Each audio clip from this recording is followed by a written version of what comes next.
Сәлем достар, сіздермен бірге столичный кексті дайындайтын боламыз. Ең алдымен қантымыздың үстіне майымызды салып, жақсылап миксерлеп аламыз. Бізде май міндетті түрде комнатный температурада болу керек, жұмсақ болу керек.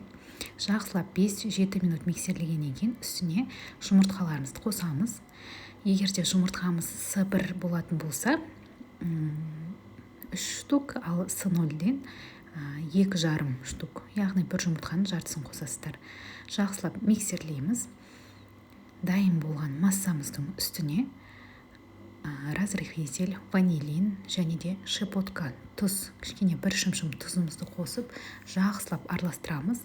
Міндетті түрде жақсылап араластырып алыңыздар. Жақсы араласпай қалса, тұз бір жерге жиналып қалуы мүмкін. Ол кезде бізде кішкене әші дәм беріп қалады кекске. Енді үстіне ұнымызды бір-бірлеп жайлап қосамыз. Тағы да жақсылап араластырамыз. Ұнымыз толығымен араласқанша. Осы массаны алып, енді кез келген формаға құйсаңыздар болады. Менде мынандай баяғыда торт істеп жүргенде қалған формаларым бар. Соларды пайдаландым. Осындай үлкендеу формалардан менде 10 штук шықты.